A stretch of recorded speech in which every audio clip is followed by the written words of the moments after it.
מעמד של סיום הביקור, כי זה לא מסיים את הפרשה. אנחנו נחושים להחזיר את כולם, אמרתי להם את זה. אמרתי להם שאנחנו מנסים כרגע. Israel menunjukkan sikap melunak menghadapi perang di Gaza setelah Netanyahu bertemu dengan Presiden Amerika Serikat Donald Trump pada Senin 7 Juli 2025 lalu.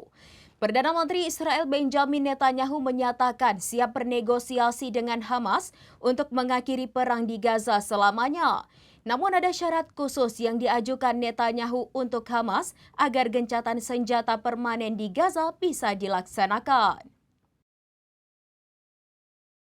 Israel menunjukkan sikap melunak menghadapi perang di Gaza setelah Netanyahu bertemu dengan Presiden Amerika Serikat Donald Trump pada Senin 7 Juli 2025 lalu. Perdana Menteri Israel Benjamin Netanyahu menyatakan siap bernegosiasi dengan Hamas untuk mengakhiri perang di Gaza selamanya. Namun ada syarat khusus yang diajukan Netanyahu untuk Hamas agar gencatan senjata permanen di Gaza bisa dilaksanakan. Syaratnya adalah para militan Hamas harus terlebih dahulu menyerahkan senjata dan cengkraman mereka atas wilayah Palestina. Netanyahu juga memperingatkan bahwa kegagalan mencapai kesepakatan sesuai persyaratan Israel akan menyebabkan konflik lebih lanjut. Seperti diketahui, hanya kurang dari 50 dari 251 orang yang ditawan masih ditahan di Gaza. Poin-poin yang masih menjadi perdebatan termasuk Hamas yang menuntut aliran bantuan bebas ke Gaza dan penarikan militer Israel dari wilayah tersebut. Hamas juga menginginkan jaminan nyata untuk perdamaian abadi.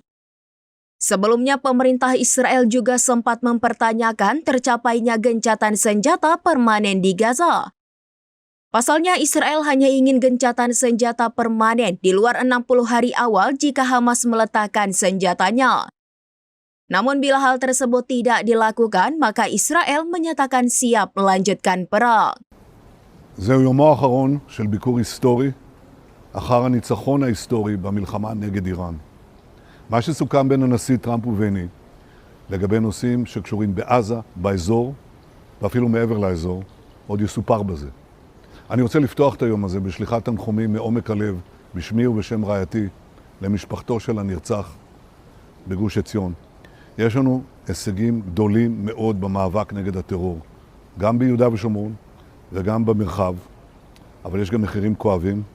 אני מבקש לשלוח גם בשמכם חיבוק אמיץ מעומק הלב למשפחתו של הנרצח, השם ייקום דמו. נפגשתי אתמול עם משפחות של חטופים שהזמנתי אותם, גם של חטופים חללים וגם חטופים חיים. הזמנתי אותם כאן כדי שיהיו בה. Demikian informasi terkini Syederalun, saksikan terus informasi lainnya, jangan lupa like dan share seluruh akun serambinews.com. Download Tribun X sekarang, menghadirkan lokal menjadi Indonesia.